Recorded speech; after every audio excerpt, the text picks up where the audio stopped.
Welcome, everybody. This is the closing event of our Centennial year. It's pretty exciting. I'm Jennifer Widom. I'm the 10th Dean of Engineering, and you can do a little math there and figure out we deans like to stay around for a while here. It's been a great year. It's been a year of celebration, reflection, looking to the future. For those of you who haven't heard about the history, we've had engineering at Stanford since the beginning of the university, 1891. We started with chemical engineering, electrical engineering, mechanical engineering, and mining and metallurgy. And it was in 1925, 100 years ago, when those four departments were brought together to form a school. And those four departments are still with us today. One of them has been renamed. It's now Materials Science and Engineering rather than Metallurgy. And we have 5 more departments and many, many interdisciplinary programs. We've had events throughout the year to celebrate the Centennial. They've been fantastic. We started with a panel with the 5 deans of the 10 who are still with us. That panel was moderated by Jerry Yang, who I think is here today, a great friend of the school. Our second event was on May 15th. We had a big party out on the quad. We expected 2,000 people. We got 3,000, and we didn't run out of food. We had a great showcase of projects and research. The next event was a fireside chat with Jensen Huang and John Hennessy that was actually on this very stage around the end of May. We partnered with Stanford football and had a School of Engineering themed football game. Nobody told me when I took the job as dean that one of my jobs would be to drive a motorized couch on national TV with Andrew Luck as my passenger. But I nailed it, and that was great. We had on reunion weekend a trivia contest on the history of the school. The alums enjoyed it, and now this is our closing event. If we look back on the 100 years of the School of Engineering, obviously the formation of Google was a shining moment. Sergey Brin, who you will soon meet, met Larry Page when he visited to think about coming to our PhD program. That was in 1995. They worked together on a project called Digital Libraries that was funded by the National Science Foundation. So if you ever have any doubt about the impact of federal funding, Google came directly from an NSF project. We all know what happened next. They developed an algorithm called Backrub, which became PageRank. And by the way, that server right there is the first server that ran the PageRank algorithm. So a bit of history right in front of you. We're going to hear more about that time shortly. But I do want to say that's only one example of the entrepreneurship that has happened across the decades and the century of Stanford Engineering. Thousands of other companies have been founded by students, by faculty, by alumni. They've generated literally trillions of dollars in economic growth. And that foundation was laid by the 3rd dean of the School of Engineering, someone by the name of Fred Terman. Fred mentored William Hewlett and David Packard. He also mentored the Varian brothers. And he also helped establish the Stanford Industrial Park, which is now known as the Stanford Research Park, still going strong today. So many breakthroughs over the years in Stanford Engineering, in aeronautics, electricity transmission, microwave radar, semiconductor work that really sparked Silicon Valley, cybersecurity that all of us rely on, internet transmission protocols that all of us rely on, the foundations of AI, bioelectronics, lithium-ion batteries, the list goes on, and there's surely more to come. Now, I do want to acknowledge that when we look at the work that we do, a lot of the details are really done by students. And today's event is also a class. More than half of the room here are students in the Entrepreneurial Thought Leaders program at Stanford. And I just want to say to the students, you're the sequel to our history. So thank you, students, for coming.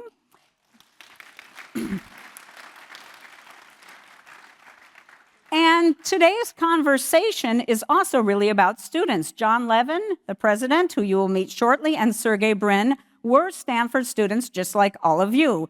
Today, they're helping define the future of technology and the future of education. So this is really an ideal way to close our centennial. Now, I want to set the stage of the early 1990s when Sergey Brin arrived as a CS PhD student, computer science. Email was just becoming the way all of us were communicating. Entrepreneurship was just beginning to accelerate. The sixth dean of the School of Engineering, Jim Gibbons, hatched the idea for the Stanford Technology Ventures program, which hosts the class that's here today. The science and engineering quad was on drafting paper at best, maybe just in people's minds. And by the way, I arrived the same year that Sergey did. I joined as an assistant professor in 1993. There was also an undergraduate at Stanford beginning his senior year that same time, and that was John Levin. And one wonders, was he thinking he'd eventually become the president? Who knows? John was an undergraduate in math and English here. He went to get his PhD at MIT and returned as a faculty member in 2000.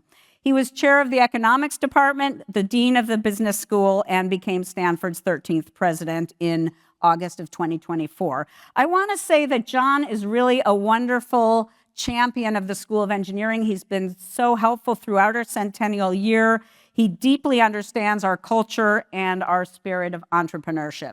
So it is my pleasure now to bring John Levin, president of Stanford, and Sergey Brin to join our conversation. I'm John Levin. It's great to see all of you here and to have this chance to celebrate the final event of the engineering school's centennial year. We have an extraordinary guest and fitting guest for the final event of the centennial with Sergey Brin, who really needs very little introduction. But I thought I might just start, before we get into questions with Sergey, to roll the clock back to, as Jennifer just did. She gave such a wonderful sweeping history of the school, but to roll the clock back to that particular moment in the 1990s when Sergey came to Stanford in 1993 as a PhD student. Jennifer was a new faculty member. I was a Stanford undergraduate at that time. I was a senior in the fall of 1993. And some years ago, a reporter for the New York Times wrote an article about my Stanford graduating class, which was the class of 94. And the gist of the article was, I hope that's better. The gist of the article was that it was the most fortunate college graduating class of all time, because we graduated at a moment that was on the cusp of the internet and technology taking off, and we were right in the middle of it in Silicon Valley. And the reporter called me when they were writing that article, it was about 10 years ago, and said, I wanted to talk to you about this. At the time, I was a faculty member at Stanford, and she said, you're the first person that I'm calling about this article. And I said, look, I'm really sorry to disappoint you. It's true I was at Stanford in the early 90s. I was in the class of 1994, but I was clueless at the time. And in fact, I left Stanford in 1994, and I went to be a graduate student at Oxford in England, a country where they had forgotten the technology for the ice cube. And by the time I made it back to Stanford, which was a few years later in 2000, things had already taken off. So I really can't help you. And she said, well, don't worry about that. I like to start these articles by talking to people on the periphery, and then I work my way in. So if I was on the periphery, there were a few people who were at the absolute core of the internet revolution, and there's no one who was more at the center than Sergey Brin, who did see the potential and the future of where technology could go, and did something extraordinary and world-changing of the kind that we hope many people, has been done many times from the engineering school, and we hope will happen many times in the school's next century. So, Sergey, thank you for being here to be part of this celebration of the school. Okay, you guys are flattering me way too much. I think there was a huge amount of luck there, but anyway, thank you for hosting me. It's a pleasure to be here. So let's go back to that time and take us back to your graduate student at Stanford. tell us a little bit what it was like to be at the engineering school and how it helped to shape you and open up the opportunity to create Google. In hindsight, maybe I didn't appreciate it at the time, but it was a very creative and free time, I would say. We started I started my PhD program in Margaret Jacks Hall, so on the main quad actually. And this old kind of building with, creaky little rooms and doors. I learned how to pick locks there, thanks to the MIT guide to lock picking. I'm kind of surprised, honestly, how much freedom I was given in hindsight, because I could spend my time. Initially, I was trying to reverse shredders, like you'd shred your documents and then scan it and put it back together. I never fully got that working, actually, but I don't know. Nobody ever told me not to do that. I had a couple advisors over the years. Hector, I'm sorry, he's passed away, but what a sweetheart. He's what a nice guy. And then Jeff Ullman, and they. I don't know. I guess they would periodically ask me what I was doing. They didn't really put many limits. When we moved to the new building, the Gates Building of Computer Science, I have to say, it was a little bit naughty back then. So I knew my lock-picking days were over because you had these electronic keys with the little, infrared things. Do you still have those? Or did they change them out? Still there. Okay, so they were, the locks are not actually networked, so it actually trusts the key to tell it if it can open the lock, or at least back then they weren't networked, and I doubt they've changed since. But nevertheless, they were electronic and complicated. So just when we were moving into the building, there was a scaffolding outside. They were still finishing some stuff. But all the doors, all the offices, they were locked with these electronic locks that I couldn't pick, except the balcony lock to the room that had the computer that would stamp out the keys. So I climbed out. I know the statute of limitations is passed, I hope, so I can tell the story. I climbed out, from my office onto the scaffolding. I had to do this. I knew they were going to take the scaffolding down, in the next week. Weren't we on the 4th floor? Yeah. Okay. But it was like a real, scaffolding with all the, I don't know, I was a kid. That was the judgment I had. So anyway, I climbed over to the balcony, picked that one was a physical lock, probably still is, got into the computer there. I think I made a copy of all the software on the computer, made myself a master key, and then erased the copy. And then for a while, the master key worked for kind of everything. But I thought all you were doing was rollerblading up and down the hallways, which you were also doing. But yeah, okay. The scaffolding I didn't try with skates on. That would have been too much. Your career could have gone in so many different directions, given the education you were getting at the engineering school. But it didn't go in the lock picking and career as a CIA agent or something didn't fully materialize. Tell us about how it did materialize. I think we worked on the ideas behind Google for a number of years, starting probably in '95. And kudos to Larry to really focusing on the link structure of the web. But it was at the time the web was the new thing, and everybody would do. It was so easy to create some new idea.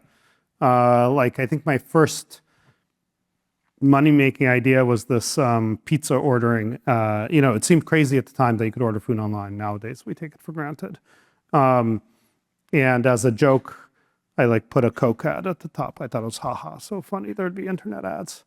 But obviously, turned out to be not that funny. Anyway, it failed quite profoundly because the way it worked is you'd put in your order to the website, And then, pizza places were not online, generally speaking, but I had this idea they had fax machines. So it would automatically send them a fax with the order. But then I realized they don't actually check their faxes very often, and it flopped from there. So that didn't particularly pan out. But it was, at the time, like, I guess all of us probably in the computer science department, like, understood how the internet worked pretty well, how, web servers worked. Like, you could whip one of these out really quickly. So everybody was just trying stuff on the web. It was just a very creative period. Anyway, so Larry was focused on the link structure. I was working on data mining at the time. And we joined forces, and soon enough we found we had something that was pretty useful for search. But we spent a while just experimenting with it at Stanford, and like thinking to make an academic project or not. We tried to license it to various internet companies. One time we had pitched it to Excite, and Vinod Khosla, to his credit, thought, hey, this is great, you guys should buy this. But Excite wasn't very interested. But we had an email back and forth with Vinod, and we sent a note and said, okay, we'll license you the technology for $1.6 million. And we got a reply like 15 minutes later saying, that's a lot of moolah, but okay. And we're like excited to graduate students, that was a lot of money. And then our friend Scott, at the time there were 4 of us working on it. Scott and Alan were the other 2. They went off to start their own companies. Anyway, Scott comes in laughing hysterically, and it turns out he had faked the reply. Because back then you couldn't send an email from anybody. So yeah, that deal didn't come to pass, obviously. But eventually Larry and I just decided that, hey, to scale this up, it would be really good to get actual money, and eventually we found some angels, which was very easy. And my advisor Jeff, because for me I was leaving a PhD program, my parents were disappointed, but he was like, well, why don't you just give it a try, and if it doesn't work out, you come back. So I'm still on leave of absence technically, might still come back. We'll see how it goes. I want to come back to that later to see if you might want to think about coming back to get your degree. But I love that part of the story, it's interesting to think about in the context of today, that entrepreneurship was sort of the last option to explore after you went out and tried to license and so forth. You actually probably contributed a lot to changing that in some ways. I don't know. I mean, our journey was its own particular one. I mean, both Scott and Alan went off to run their own companies. That was part of the reason they left. Maybe they were impatient with us trying to take it out, but it wasn't like, at the time, a lot of people were starting companies, quite honestly. And like I said, Alan was kind of involved already with this weather company, I guess now known as Weather Underground. And I think it got bought by, I can't remember, weather.com or one of the other ones in recent years. And Scott had this company that was archiving mailing lists, and it was e-groups, and eventually got bought by Yahoo and so forth. But it was pretty common. But yeah, I don't know, we probably took longer to make that kind of decision than a lot of other people would have. So from that start, I mean, you look back now, of course, and Google's a $4 trillion company, and you process 10 million searches every minute, and are in a huge number of, just the enormous number of different products and so forth. At the time that you and Larry went to start the company, none of that was obvious, at least to most people. That's why it wasn't licensed and so forth. And you obviously made a lot of good decisions over the years to get from where you started to where the company ended up. Are there things that you did right at the beginning when you were creating Google that you look back and you think that was really important that we did that right from the start of the company? I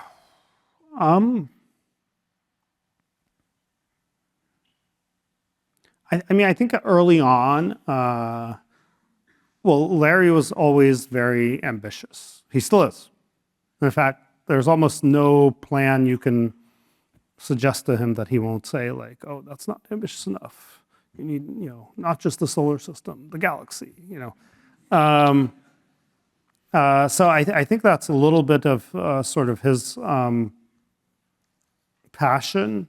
And so, yeah, we did have fairly early on the, very ambitious mission statement, to organize all the world's information and so forth. And, I think that was a good kind of philosophy to start a company on. And also, we did start a fairly academic, I guess, minded company. I mean, we both came out of the PhD program. Like a lot of the startups at the time were kind of out of college. I just do think that sort of shifts how you think about things a little bit. And, there are many phenomenal companies, just to be clear, that have come out of college.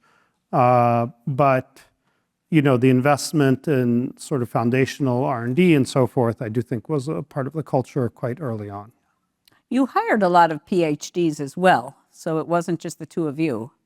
Yeah, very much. I mean, I remember Urs Hösle, who was one of our earliest guys. I knew him because I was on the Stanford, the professor search committee. Like I'd already interviewed him. He got turned down for the Stanford job for, I don't know, whatever. It's complicated. You got a lot of good candidates.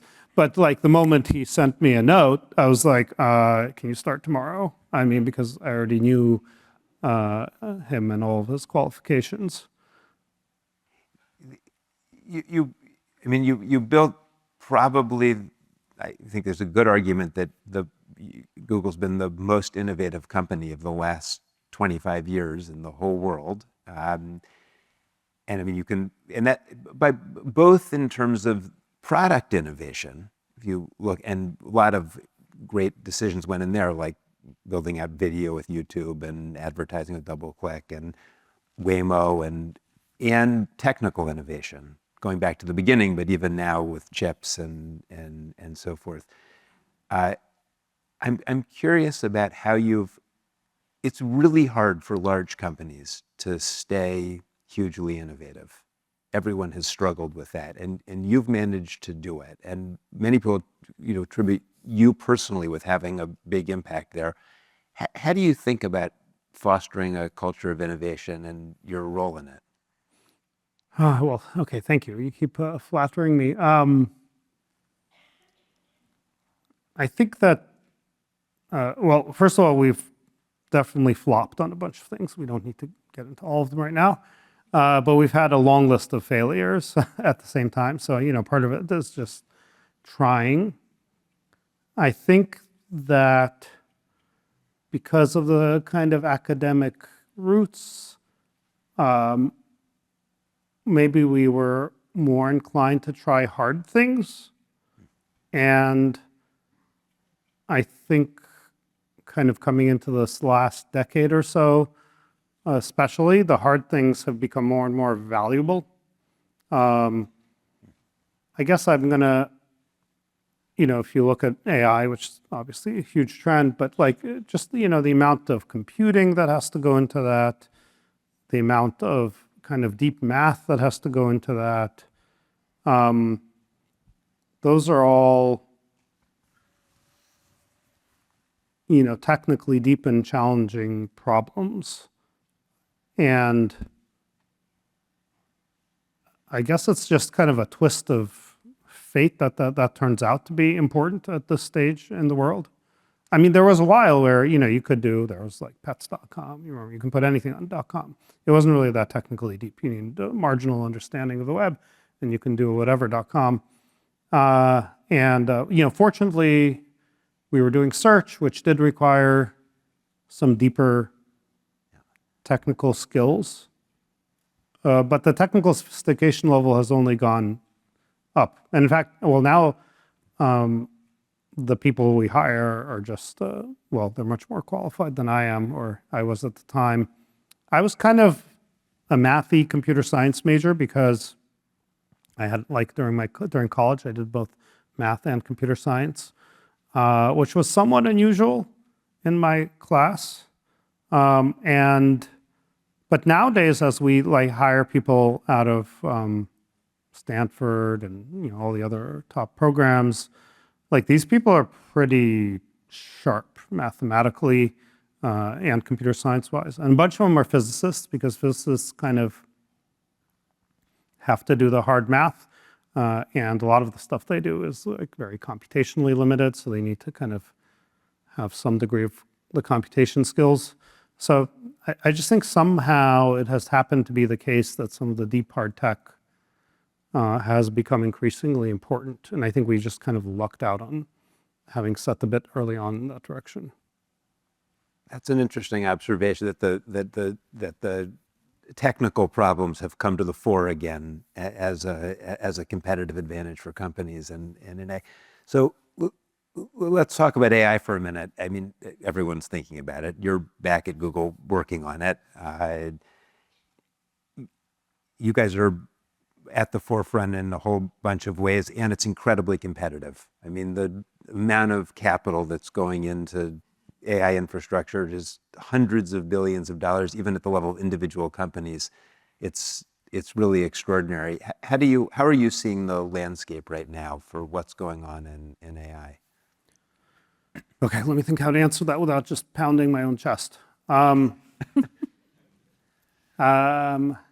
I mean, yes, it's a huge amount of investment for sure.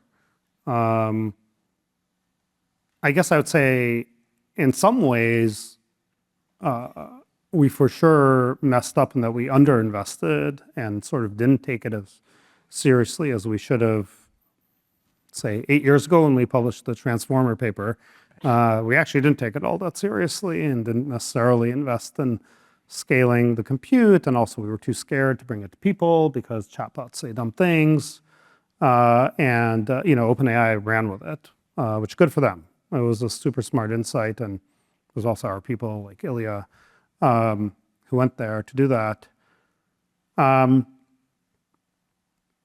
But I do think we still have benefited from that long history. So we had a lot of the research and development of neural networks, kind of going back to Google Brain. That was also kind of lucky. It wasn't, it wasn't luck that we hired Jeff Dean. I mean, we were lucky to get him, but we were in this sort of mindset that deep technical things mattered. And so we hired him. We hired a lot of people from DEC, honestly, because they had the top research labs at the time. But he was passionate about neural networks.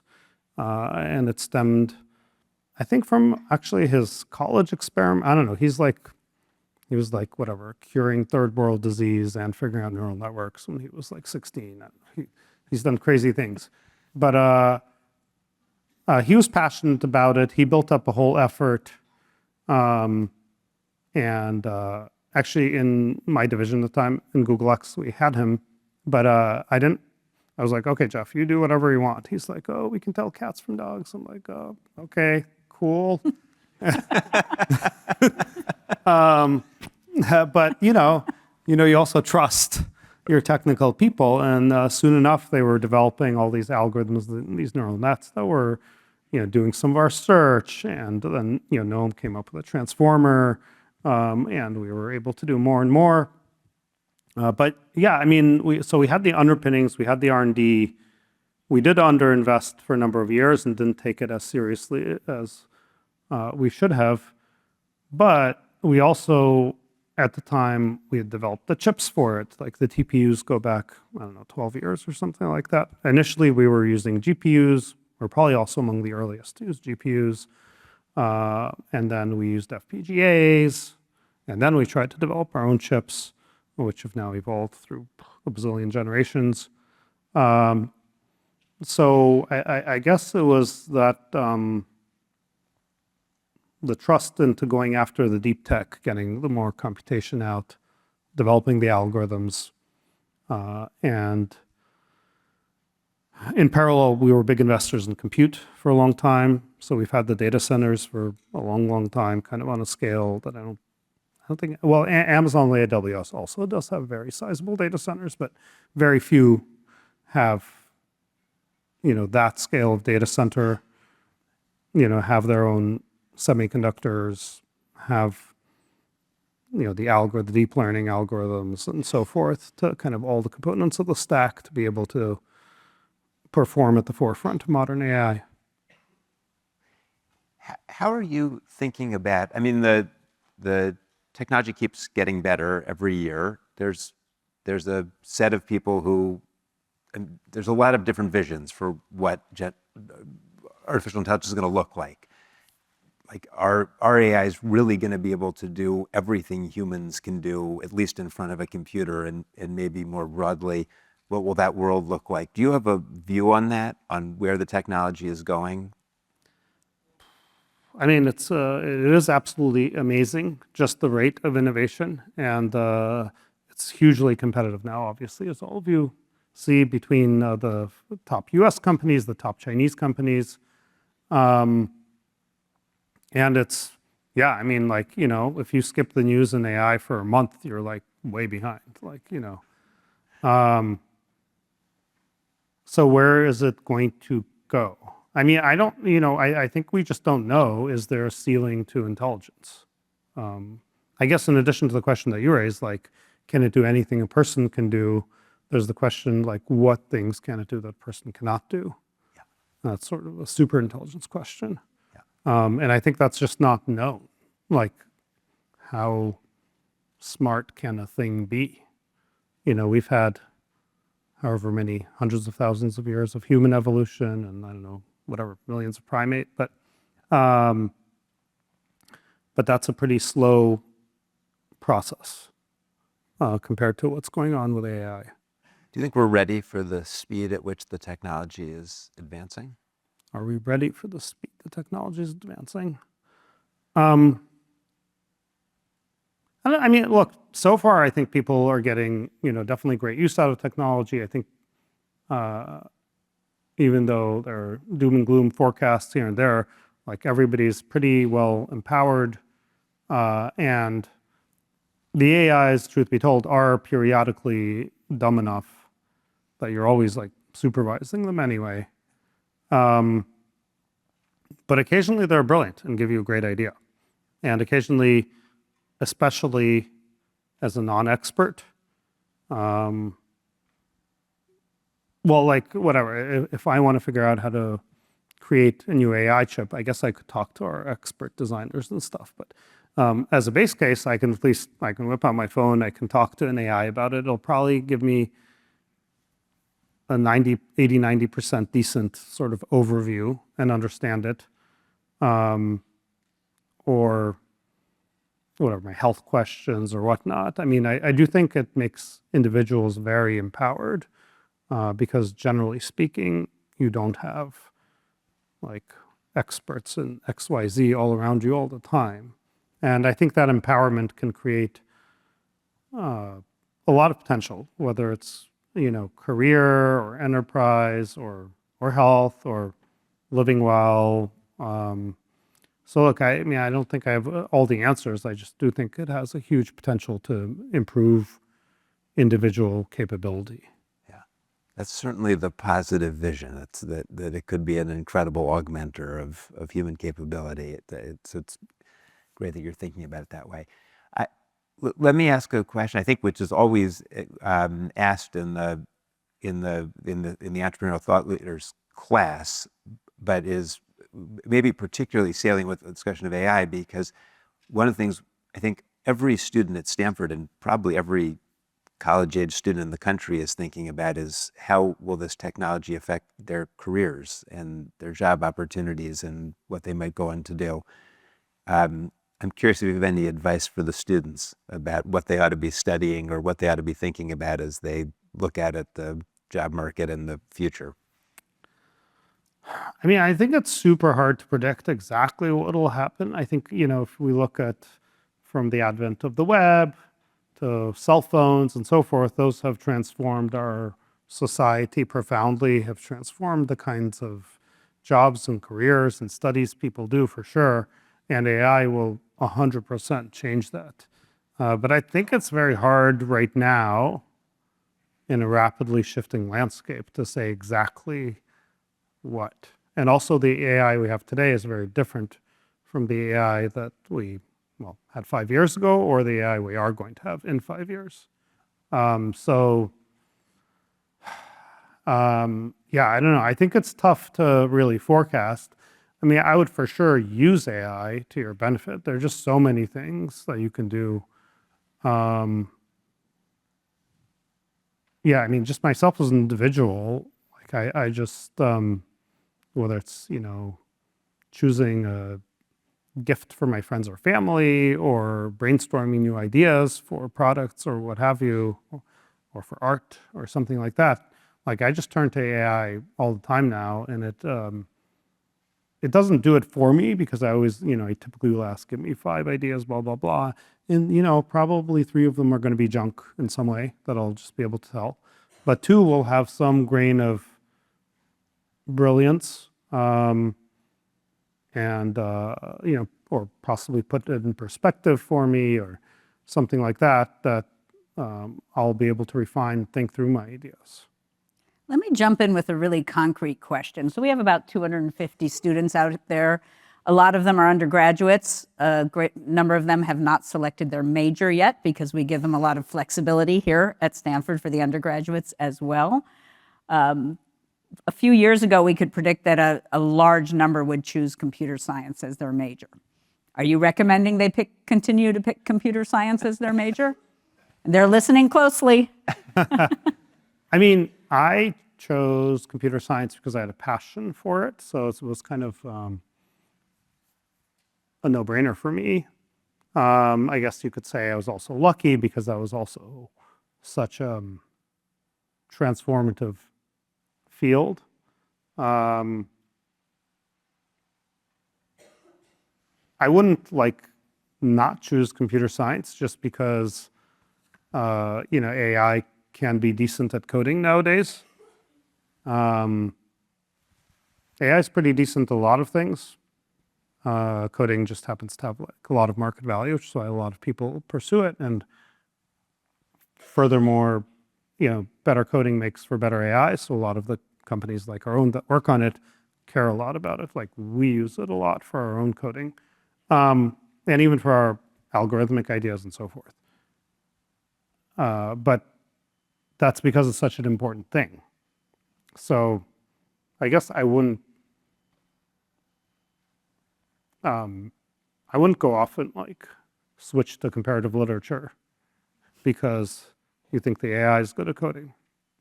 The AI is probably even better at comparative literature, just to be perfectly honest. Anyway. Yeah. I don't mean to disrespect comparative literature majors, but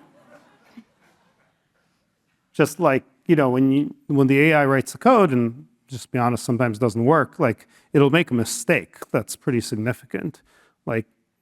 Getting a sentence wrong in your essay about comparative literature isn't going to really have that consequence. So it's honestly easier for AI to do some of the, creative things. I think it's a very interesting observation about the technology because I think, one inclination to say about AI is it's going to be really good at solving these technical problems, but it won't necessarily do the things we associate with humans, like being empathetic in a conversation. And if you ask one of these AI engines to, say, simulate a conversation, it's actually pretty good at doing a lot of sort of giving you the structure for a complicated conversation. So I think that actually, I like that you're pointing to that uncertainty. One more question that I want to open up to the audience so that we give people a chance to ask questions. So this is the 100th anniversary of the School of Engineering. If you were Jennifer and had to launch the school's second century, what would you be thinking about for the second century of the School of Engineering? Wow. Okay, that's a big responsibility to like kind of plan first. It is a The big dean job will come It is a open. big responsibility. Um, I mean, I guess I just would rethink what it means to have a university. I mean, I know that sounds kind of annoying. That's the kind of thing Larry would say, and I would be really annoyed with him. But, you know, I mean, we have this geographically concentrated thing, and there's like the buildings and the fancy lecture halls. That really annoying blinking light. Sorry, can't help it. You guys need to fix your. But but realistically now, you know, information spreads very quickly, and many of the universities have, you know, obviously, whatever, gone online, including Stanford, but you know, MIT with the open courseware early on, and all these startups that have gone this way, whatever, Coursera, Udacity, you name it. So the teaching is sort of getting spread, and anybody can go online now and learn about it. You know, you can talk to an AI or take one of these classes and watch the YouTube videos. So I guess yeah, what does it mean to have a university? Are you trying to maximize the impact? In that case, you know, probably just limiting it geographically is not going to be so effective. To be fair, I guess, you know, in the Bay Area is kind of a special place, but yeah, I mean, I know I'm kind of rambling here and thinking through, but yeah, I don't know that for the coming century that, you know, the idea of School of Engineering and university is going to mean the same thing as it used to. I mean, people move around, work remotely, collaborate across. It's a little bit at odds because we're trying to get people actually into the office, and I think they do work better in person together. But that's at a certain particular scale. Like at some level, if you have 100 people together over there, it's like kind of fine. They don't have to be at the same place as these other 100 people. And increasingly, I do see sort of individuals kind of who create new things, sort of regardless of degree. I mean, in as much as we've hired a lot of academic stars, we've hired tons of people who don't have bachelor's degrees or anything like that, and they just figure things out, you know, on their own in some weird corner. I don't know. I think it's a really hard question. Yeah, I guess I don't feel like I'm gonna magically deliver you like the new recipe, but I just don't think this format is likely to be the one for the next 100 years. You took that in a deeper direction than I was. Oh, sorry. No, it was great. Actually, it was a bit deeper. Sounded more presidential than dean-like. I think he's talking to you. I agree. It applies to the whole university. You actually surfaced the most fundamental questions about the university, which is that the part of the university is about the creation and transmission of knowledge. That's the fundamental mission. Those can be done in different ways as technology advances. And then there's a question about the model of having kind of a density of talent all in one place bumping into each other, sort of, which of course was what led to you creating Google and has led to a lot of great things. And will there be substitutes for that kind of ecosystem that gets created on a university campus, or how fundamental is that, and will it continue to be? So I actually thought that was, I appreciate that you surfaced such a deep question in this session. All right, I want to make sure we give some questions for other folks out in the audience. So Jennifer, I'm going to turn to you to take some questions from the folks out here. Yes, so the students in the Entrepreneurial Thought Leaders class submitted questions in advance, and a number of those were selected. And so with the time we have left, we're going to have a few questions from our students. I think the first one is over here. Dean Widow, President Levin, and Sergey Brin, thank you for your time. My name is Rashad Barve from Kansas City, studying MS&E and IR. And my first question goes out to Sergey. It actually just touches on what we were discussing. Google largely grew out of the academic work you authored on PageRank. With industry now driving so much of today's innovation, do you still feel that the academia to industry pipeline is crucial? And if so, how might you strengthen it? Wow, that's a great question. Is the academia to industry pipeline crucial? Yeah, I'm going to give you an I don't know on that because I guess, when I was a grad student, the sort of time from some new idea to it being maybe commercially valuable was many decades. If that compresses, then it no longer makes as much sense to do that. I mean, in academia, you have freedom to think about it for a while. You apply for grants, you do this and that, and you can kind of spend a couple decades thinking about it, and then it percolates, and then, eventually maybe there's some big company or your startup kind of pursues it. The question is, does that make sense if that timeline shrinks a lot? I think there are certain things that for sure make sense, and I definitely, even within AI, periodically keep up with the Stanford research and other universities.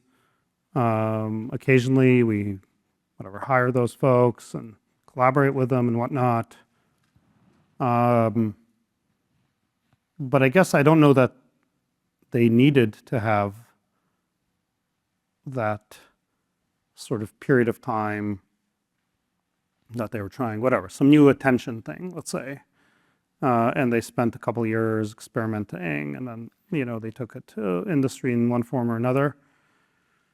I mean, obviously industry is also doing all those things. So probably not a huge argument for that. Radical sort of new architectures and things, maybe, but it's sort of, the time that industry will scale it will be much faster. I guess, quantum computing comes to mind. There was sort of first brainstormed, I don't know, when did Feynman, like in the 80s or something, kind of postulate this idea of quantum computing. And now there are a bunch of companies that are included. They're sort of doing it. There are also university labs that try like new ways to do it. That's kind of like on the fence, maybe.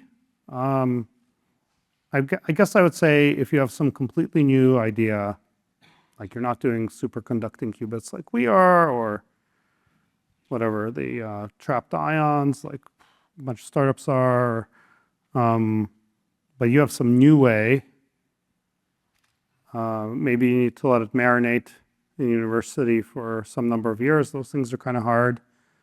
It could make sense.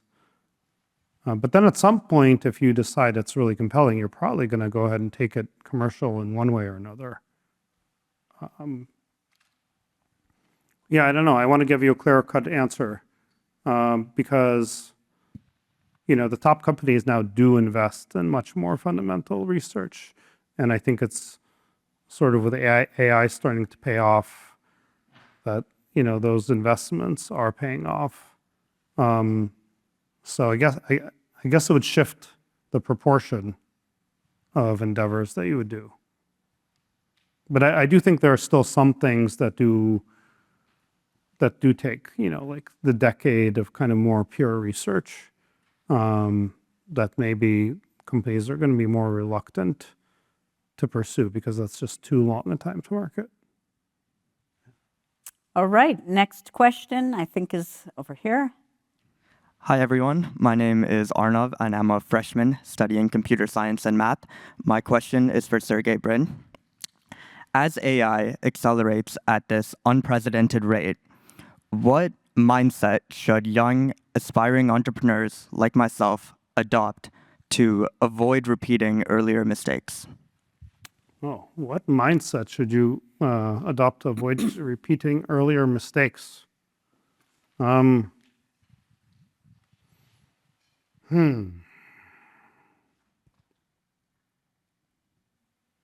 Yeah, when you have like your cool new wearable device idea, really fully bake it before you have a cool stunt involving skydiving and airships.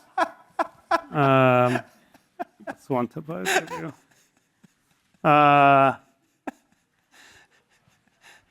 No, I like the sort of what we were doing back in the day for Google Glass. It's like, an example of prior mistakes. But I think I just tried to commercialize it too quickly before, we could make it more, as cost effectively as we needed to and as polished as we needed to from a consumer standpoint and so forth. I sort of, jumped the gun and I thought, oh, I'm the next Steve Jobs. I can make this thing. Ta-da. That's probably one. I guess, if I encapsulate it, everybody thinks they're the next Steve Jobs. I've definitely made that mistake, but, he was a pretty unique kind of guy. So, I guess I would say, make sure you've baked your idea long enough and developed it sort of long enough to a far enough point before there's sort of a treadmill you get onto where your sort of outside expectations increase, the expenses increase, and you're sort of then you kind of have to deliver by a certain time, and you might not have that. You might not be able to do everything you need to do in that amount of time. You kind of get this snowball, I guess, of expectations that happens, and you don't give yourself all the time that you need to process them. That's the mistake I would have tried to avoid. All right, I think we're going to go over to this side. Hi, thank you for the talk. This question is, so my name is Ishan Barkataki. I'm an undergraduate freshman at Stanford University. This question is for Sergey Brin and Jennifer. So we see a lot of AI companies improving large language models via scaling data and scaling compute. My question is, once we do run out of data and once we do run out of compute, what do you think will be the next direction? Would it be in newer architecture, something an alternative to transformers? Or would it be a better learning method, something better than like supervised learning or RL that we use to train these large language models? Or is it a completely different direction that you have thought of before? Thank you. I can take it from my point of view. I mean, all of the things that you listed, I would say, have already been bigger factors than scaling compute or scaling data. I think that's sort of like people notice the scaling because you're like building data centers and buying chips and like, there were all the publications from OpenAI and Anthropic about like different kinds of scaling laws. So I think that attracts a lot of attention. But I think if you carefully line things up, you'll see that actually the algorithmic progress has outpaced even the scaling over the last decade or something. At some point, actually, a while ago, while I was in grad school, I think I saw this kind of plot for like the n-body problem, like if you have gravitation, they're all flying around. And it actually, there's been huge, Moore's law increase in compute since people started worrying about that in the 50s to, I don't know, by the time I read about in the 90s. But actually the algorithms to do the n-body problem far outpaced that compute scale up. So I think you're going to find that, companies like ours are never going to turn down being at the frontier of compute. But that's just sort of that's the dessert after, your main course and the veggies of actually having done your algorithmic work. I guess I'll jump in and say that in terms of running out of compute or running out of data, or specifically running out of compute, we're very familiar with that here already. It's actually an issue that it's difficult for a university to have the type of compute that the companies have. We don't even come close. But that does lead us to do quite a bit of innovative work in what happens when you have less compute and how to make more of less. So we do a lot of that work here already.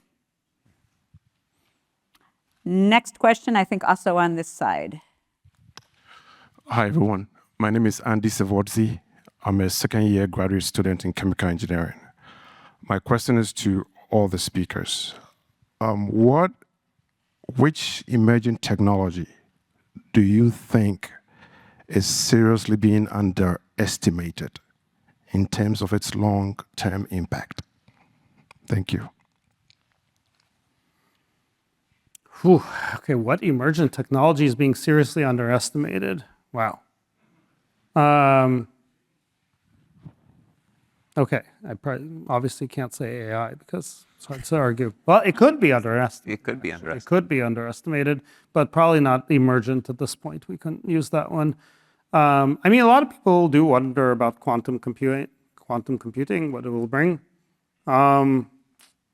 It's probably not what I would hang my hat on to answer that question, although I'm definitely support sort of our efforts in quantum computing and so forth. But there are many unknowns. I mean, technically speaking, we don't even know if P is not equal to NP. Like on the computation front, there's just so many unanswered questions. And the quantum algorithms are specific for very particular structured problems. That said, I'm a big proponent, but it's hard to put my finger on that. I mean, perhaps the applications of both AI and for that matter, quantum computing to materials science, because what could we do with different kinds of materials that are better in a whole host of ways? I mean, kind of the sky's the limit.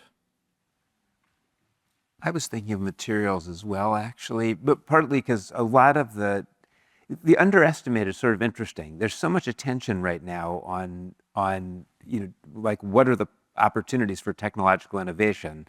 So many technologies that aren't there yet, like fusion energy or quantum, they probably, it'd be hard to say that people are missing them and not paying any attention to them right now, and AI, but I think materials would be, in my mind, would be one of them, and probably some of the opportunities in biology and health, of which there are many in molecular science. That's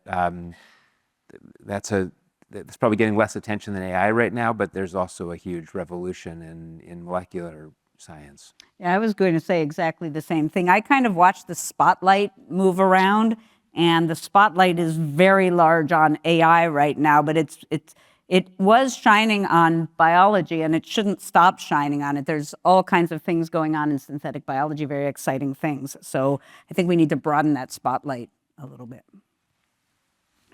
Okay, over here. Hi, my name is Dromi, and I'm a student coming from Singapore. My question today is for Sergey, and it's a bit more personal. So we all grew up having limiting beliefs, and I was curious of what limiting beliefs or deeply held beliefs you had while building Google that you had to change, and how did that affect your decision making? Thank you. Limiting beliefs. Yeah, I guess like I had a very, like my life expanded pretty dramatically at a bunch of stages. Like I was born in Moscow in the Soviet Union, and it's very different, very poor. Well, everybody was very poor.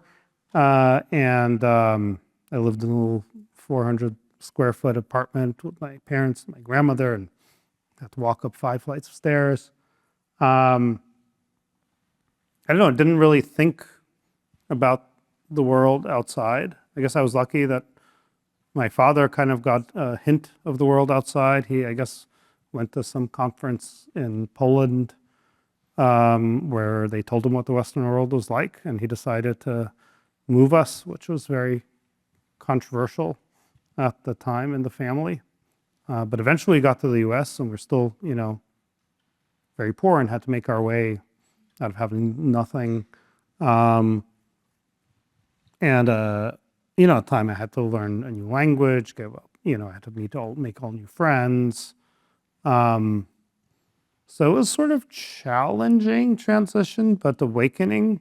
And I think when I came to grad school at Stanford, it was sort of a similar, like now I had sort of all this freedom in the way the professors entrusted me, and just something about California that was very freeing and liberating in thought, given the tradition of the state. One that we're a little bit getting away from in California, if I'm being honest, but anyway, I'm not going to complain about that. But I guess it's this experience. I guess I'm answering a question backwards, not like really a limiting belief. I guess I had the experience of expanding my world in ways that seemed very painful at the times, but later paid off just because of my personal history. And I guess, those challenging transitions can pay off. Right. Next question. Hello, thank you to all of you for being here. My name is Lubaba. I'm a second-year master's student in Management Science and Engineering, originally from Casablanca, Morocco. My question is also for you, Sergey. It's also more on the personal side. So you've achieved success at a scale most people never experience. Looking at your life now, what is your definition of a good life? What does it mean to you beyond all these accomplishments? Thank you. Okay, thanks. What is the definition of a good life? Well, I guess it's being able to enjoy your life, whatever you build. I'd like to have family, have one of my kiddos here, my girlfriend is here. I feel grateful to be able to spend quality time with them. I do feel quite grateful to be able to be intellectually challenged sort of at this stage. I actually retired like a month before COVID hit. And it was like the worst decision. I had this vision that I was going to sit in cafes and study physics, which was my passion at the time. Yeah, that didn't work because there were no more cafes.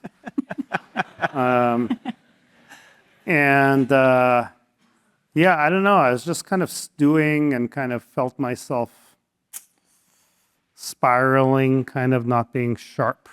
And then I was like, I got to get back to the office, which at the time was closed. But, after a number of months, we started to have some folks going to the office, and I started to do that occasionally, and then started spending more and more time on what later became called Gemini, which is super exciting. And to be able to have that technical, creative outlet, I think that's very rewarding, as opposed to if I'd stayed retired. I think that would have been a big mistake. All right, I think we have time for one or two more, I believe, over on this side. Hello, thank you guys all so much for being here. My name is Stanley Liu. I'm a freshman planning on studying management science and engineering. And a question for all three of you. So for some context, before arriving here, I was absolutely terrified because everyone here is super talented. I'm like, what is going on? I have no clue why I'm here, and everyone just seems way too smart for me. But after getting to know people, I realized they're all just really relatable and normal people. So for all three of you, you guys are viewed as some of the best leaders, innovators in the world. But if there's one thing you'd like to share that is reassuringly relatable and human about yourself, what would that be? Yeah. You want to start, Sergey?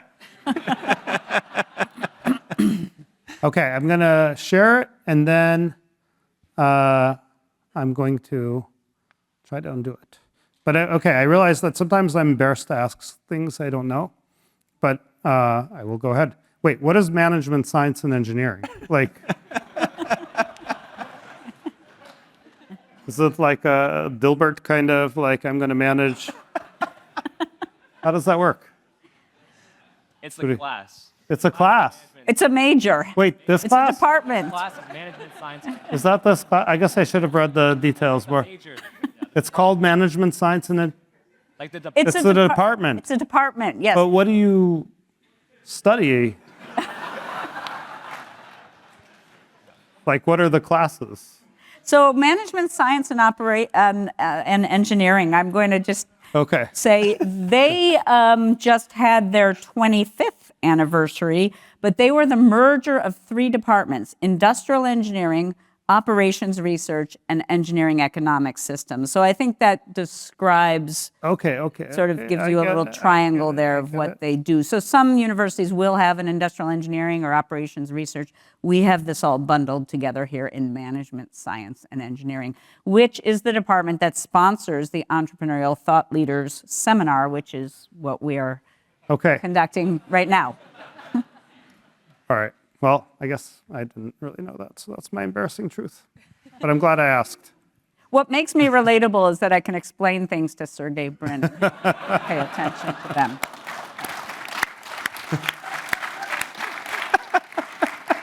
I'll let you off the hook, John, and we'll go to our last question. Do we have one more question? I think we do. We can ask one more. Hi, my name's Ina. I'm actually the course assistant for the class. So thank you for being here. And it's a great thing that we can have this last class. I'm going to ask you something that we ask a lot of our speakers usually, is to give a recommendation to the students as to what do you do with your time to stay on top of things. And you just said you really like staying sharp and being on top of what's happening in AI and whatnot. So what books do you read? What podcasts do you listen to in your car? Okay. I'm going to try to do this without advertising or so. Well, okay, so the thing I like to do, but you shouldn't do it now because we have like way better version coming. But I do talk to Gemini live in the car often, and I ask. But the publicly available version right now is not our good version, so like you shouldn't do it today. But give me a few weeks to actually ship what I have access to, because we have like an ancient model behind it in the publicly released version right now. It's a little embarrassing. But I do like ask it like, whatever, I want to develop a data center, whatever. I need how many hundreds of megawatts of this kind of power, that kind of power, how much it's going to cost. And I just talk to it about stuff on my drive. Okay, that does seem kind of self-advertising with Gemini.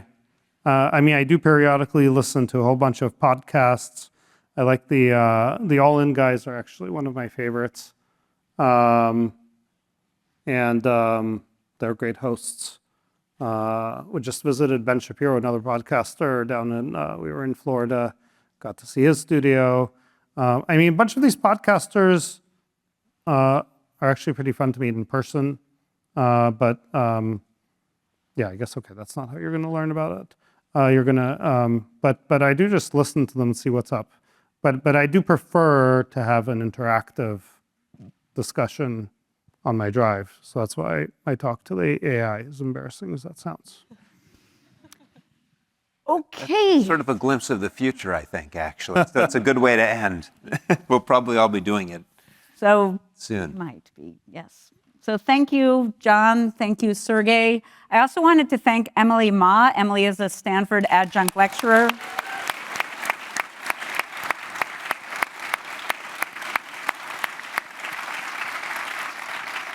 Emily is a co-instructor of the course. She's also a Google employee, and she saw the potential for this event and partnered with us, so thank you very much. Thank you all for being here, for celebrating the School of Engineering's 100th year.